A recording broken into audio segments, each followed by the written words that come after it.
Ng kaliwa. Pwesto ka sa kaliwa. Pasok. Pasok.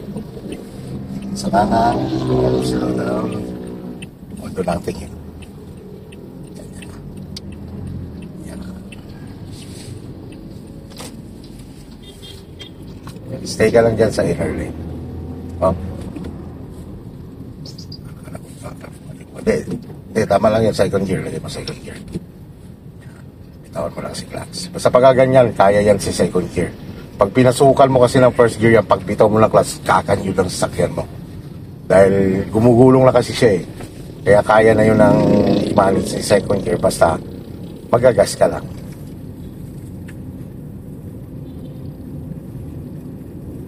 Yan, nasa 2 na. O pwede ka na mag-third gear. Up. Tapos, maintain mo lang muna sa 40, no?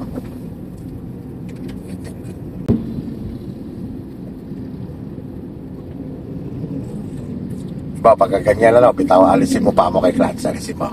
Yan. Diba, bumagal yun. Bumagal. Alalayan mo lang si brake. Huwag mo ilulubog si clutch. Diba, nag-move siya ulit. Balik ka lang kay gas. Pakiramdaman mo kung pag kailangan mo maglipat or magbawas ng gear, saka mo lang ilubog si clutch. Pero pagka hindi naman at nag-continuous naman yung nasa unahan mo, balik ka lang kay gas. Para lang nagde-drive ng automatic dyan, yan, ganyan.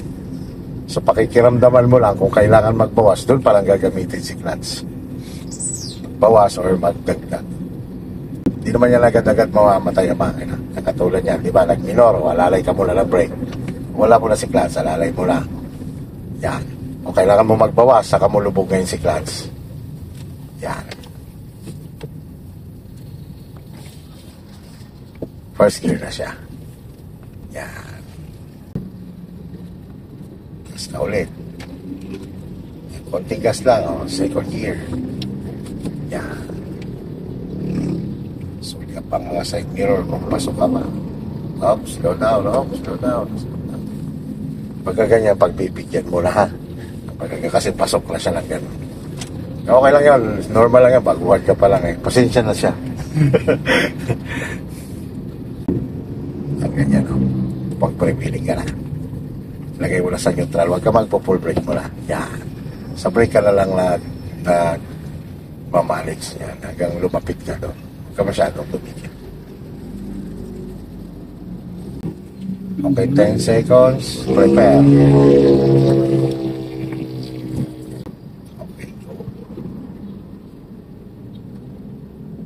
Anticipate mo yung baka pumasok. Sige, konting gas na. Second gear. Yan.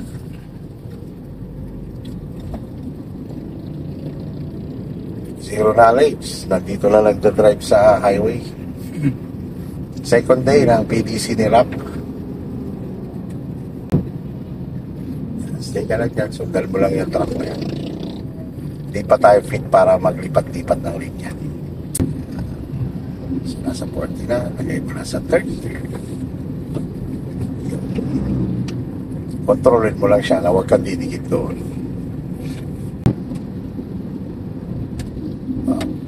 Malis ang pakay gas. Lipat kay brake. Huwag kang maglulubog mo na lang clutch. Kasi lalo yan nabilis pag nilubugan mo na clutch.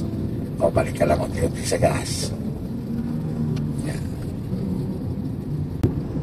Sa pagka ganyang mabilis pagtakbo mo, si brake mo na. Sa ulang-ulang mo lagi isipin si brake mo na. Pag alam mong bumagal na, kailangan mong magbawas, yun, saka lubog si clutch. Huwag ka maglulubog na clutch. Alalay lang kay brake mo na. Yan. Balik ka kay gas. Yun. Kasi pagka ganyan lang takbo kasi Rap, tapos nilubugan mo yung clutch, lalo yan nabilis. Nagpe-pre-wheeling kasi siya. Okay lang tayo mag-pre-wheeling kung mabagal yung mga lumiliko lang, no? Ganun. Pero pagka ganyan, galing ka sa mabilis, alalay mo na yun si brake. Bibigay yan? Sige lang. Diretso lang yun. Palalay mo na kay brake. Alalay kay brake. O lubog si clutch. Lubog si clutch. Bawas. Yan. Balik lang ulit sa gas. Third gear.